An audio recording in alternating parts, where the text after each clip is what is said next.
நம்முடைய நாடு 76வது குடியரசு தினத்தை கொண்டாடி கொண்டிருக்கும் இந்த நேரத்தில் நம்முடைய செயல்பாடு எவ்விதம் அமைய வேண்டும் என்பதை நாமெல்லாம் சிந்தித்து பார்க்க வேண்டும். ஆங்கிலேயர்களுக்கு எதிராக போராடி இந்திய நாட்டினுடைய பன்முகத்தன்மை பாதுகாக்கப்பட வேண்டும் என்பதற்காக இந்திய நாட்டிலே வாழ்ந்து கொண்டிருக்கக்கூடிய அனைத்து மதம் சார்ந்த மக்களினுடைய, அனைத்து மொழி பேசக்கூடிய மக்களினுடைய வாழ்வியலும் பாதுகாக்கப்பட வேண்டும் என்பதற்காக கிட்டத்தட்ட 2 வருட காலமாக உலக நாடுகளினுடைய சட்டங்களை எல்லாம் ஆராய்ந்து இந்தியாவினுடைய பன்முகத்தன்மை நாட்டுக்கு எந்த சட்டம் ஏதுவாக இருக்கும் என்கிற அடிப்படையில்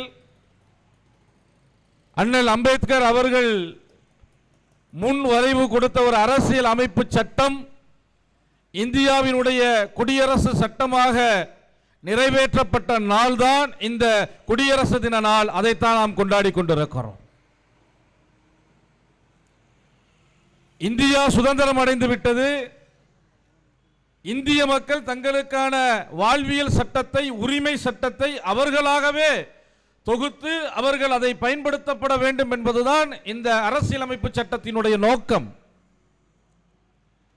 ஆனால் இன்று ஆட்சியாளர்கள் மக்களை எப்படி வழிநடத்தி கொண்டிருக்கிறார்கள் என்பதை பற்றி தான் நாம் யோசிக்க கடமைப்பட்டிருக்கிறோம்.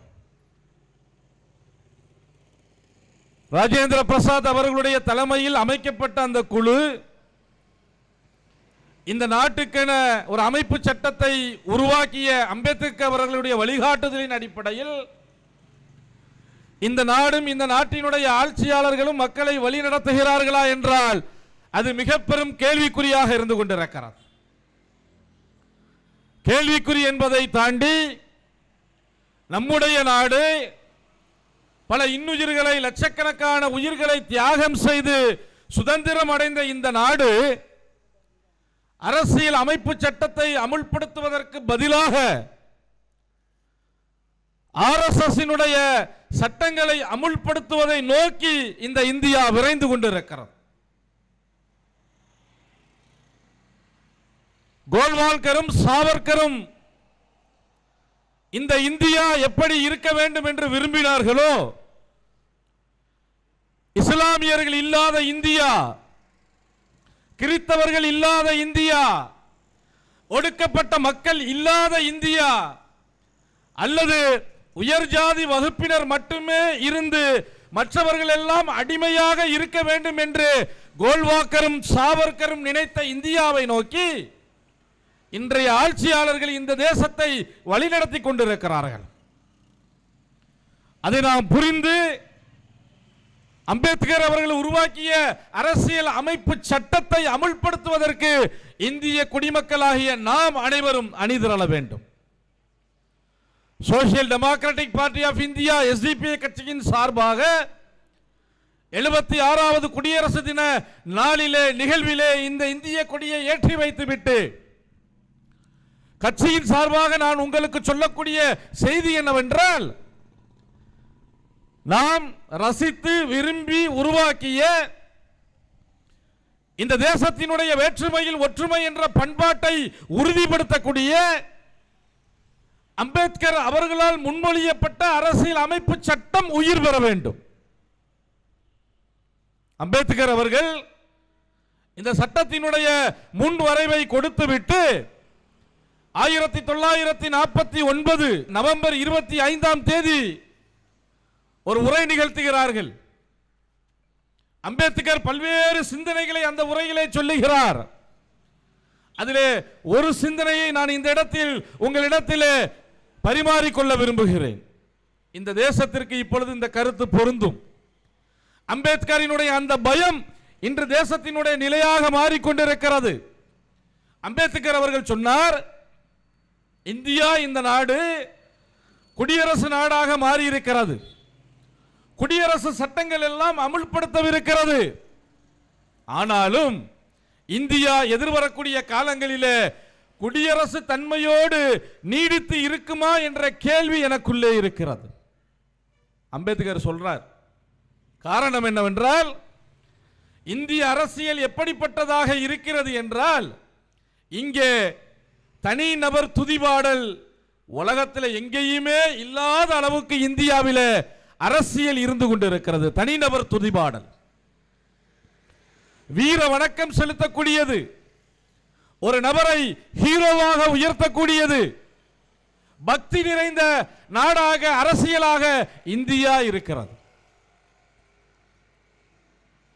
இந்திய மக்கள் தங்களுடைய மத நம்பிக்கையை விட இந்த நாட்டினுடைய வளர்ச்சிக்கு முக்கியத்துவம் கொடுப்பார்களா அல்லது நாட்டை விட அவர்களுடைய மத நம்பிக்கைக்கு முக்கியத்துவம் கொடுப்பார்களா என்று எனக்கு தெரியாது.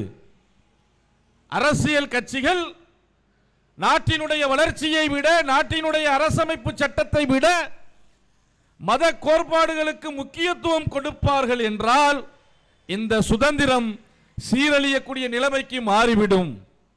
எனவே இந்த விஷயத்தில் நாம் அனைவரும் விழிப்புடன் இருக்க வேண்டும். இந்திய ஒவ்வொரு குடிமகனினுடைய கடைசி துளி ரத்தம் இருக்கும் வரை சுதந்திரத்தை பேணி பாதுகாத்த அரசியலமைப்பு சட்டத்தை உயிர்ப்பிக்க வேண்டியது ஒவ்வொருவரினுடைய கடமை என்று சொல்லுகிறார். அப்படியே இன்னைக்கு நம்ம பொருத்தி பாருங்க. அவர்தான் சட்டத்தை வடிவமைத்தார். 60 நாடுகளுடைய சட்டத்தை எல்லாம் ஒருங்குபடுத்தி கிட்டத்தட்ட அந்த அரசியல் அமர்விலே, அரசியல் சாசன அமர்விலே அவர் சட்டத்தை முன்மொழிவு கொடுக்கிறார். 2478 திருத்தங்கள் ஏற்பட்டிருக்கிறது. அம்பேத்கர் உருவாக்கிய அந்த வரைவு செய்த அந்த சட்டம் அது அமுலாக்கப்படுவதற்கு முன்பே 2478 திருத்தங்கள் நடைபெற்றிருக்கிறது. அதெல்லாம் முடிச்சிட்டு தான் அம்பேத்கர் சொல்றாரு, இந்தியா மத நம்பிக்கைகளுக்கு முன்னுரிமை கொடுத்துச்சு அப்படின்னு கேட்டா நாட்டை விட இந்த நாட்டை, சுதந்திரத்தை, குடியரசை நம்மால் பாதுகாக்க முடியாது. இன்னைக்கு நினைச்சு பாருங்க, நான் ஆரம்பத்தில் சொன்னேன், இந்தியாவினுடைய ஆட்சியாளர்கள் அரசியலமைப்பு சட்டத்தை செயல்படுத்துவதற்கு பதிலாக ஆர்எஸ்எஸ் சட்டத்தை பயன்படுத்துகிறார்கள். நேரடியாக ஆட்சியாளர்கள் செயல்படுகிறார்கள். முஸ்லிம்களுடைய அடையாளம், சிறுபான்மையினுடைய அடையாளம், பிற்படுத்தப்பட்ட மக்களினுடைய அடையாளங்கள் எல்லாம் இன்று கேள்விக்குறியாக்கப்பட்டு கணக்கிலே எடுத்துக் கொள்ளப்பட்டு அவர்கள் எல்லாம் இந்திய அரசியலில் இருந்து ஒதுக்கி வைக்கப்படுகிறார்கள், ஓரம் கட்டப்படுகிறார்கள். நேரடியாக இன்று பேசுகிறார்கள் அமைச்சர்கள், ஆட்சியாளர்கள், நீங்கள் இங்கே இருந்தால் எங்களினுடைய ஆர்எஸ்எஸ் கொள்கையை நீங்கள் ஏற்க வேண்டும், இல்லை என்றால் நீங்கள் இந்த தேசத்தை விட்டு வெளியேறலாம். அம்பேத்கர் சொன்னது இப்ப நடக்குதா? அம்பேத்கர் பயந்த அந்த விஷயங்கள் இப்பொழுது செயல்பாட்டில் இருக்கிறா.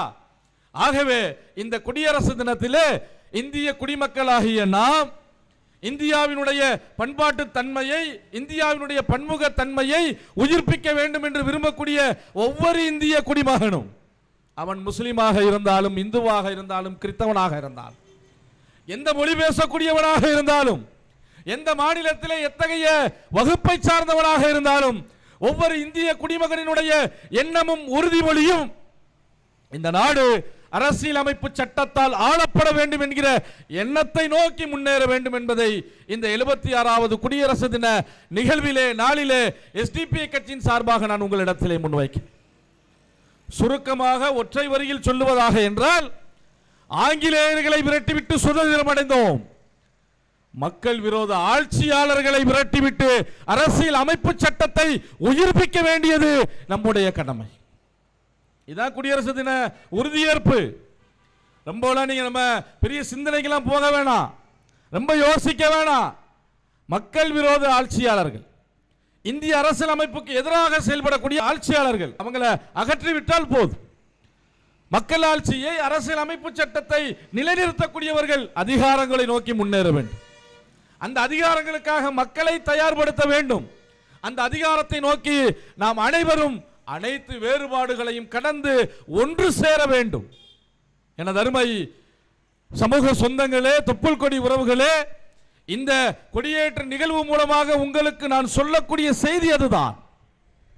எஸ்டிபிஐ கட்சியினுடைய மாநில தலைமை அலுவலகத்தில் கொடியேற்றிவிட்டு ஏதோ பேசிவிட்டு சென்றார்கள் என்று இந்த நிகழ்வு இருக்கக்கூடாது. எஸ்டிபிஐ கட்சி என்பது சென்னையில் ஒரு பகுதியில் இருக்கக்கூடிய ஒரு கட்டிடத்தில் இருந்து கொண்டு ஏதோ பேசினார்கள் என்ற செய்தியாக இந்த செய்தி அமைந்துவிடக் கூடாது.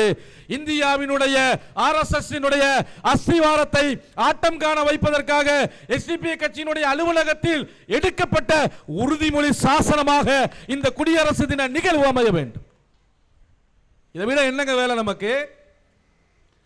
நாம நம்முடைய மக்கள் நம்முடைய பாரம்பரியத்தோடு நம்முடைய வாழ்வியலோடு நம்முடைய உரிமைகளை பாதுகாப்பதற்காக நாம சட்டத்தை இயற்றினோம்.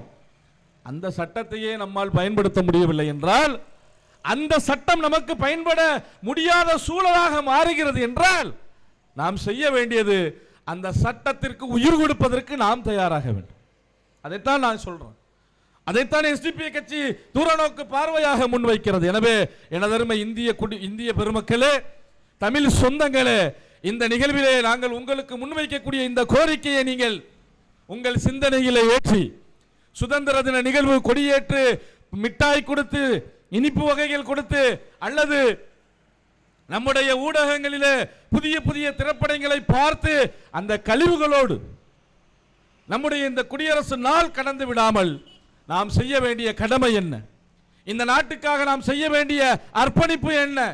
ஒரு இந்திய குடிமகனாக இந்த நாட்டுக்கு நான் என்ன செய்ய வேண்டும் என்பதை நாம் சிந்தித்து செயல்படுவதற்கு தயாராக வேண்டும் என்பதை இந்த நேரத்திலே சொல்லி, இப்படிப்பட்ட கருத்தை அம்பேத்கரினுடைய அந்த ஆதங்கத்தை, டாக்டர் அம்பேத்கர் அவர்களினுடைய அந்த அச்சத்தை வெளிப்படுத்துவதற்கு ஒரு வாய்ப்பாக அமைந்த இந்த குடியரசு தின கொடியேற்று நிகழ்வை என்னை கலந்து கொள்வதற்காக வாய்ப்பை ஏற்படுத்தி தந்த கட்சியினுடைய மாநில தலைமைக்கும் மாவட்ட நிர்வாகத்திற்கும் கட்சியினுடைய உறுப்பினர்களுக்கும் தலைமை அலுவலக நிர்வாகிகளுக்கும் நன்றி கூறி என் உரையை நான் நிறைவு செய்கிறேன். நன்றி. ஜெய் ஹிந்த்.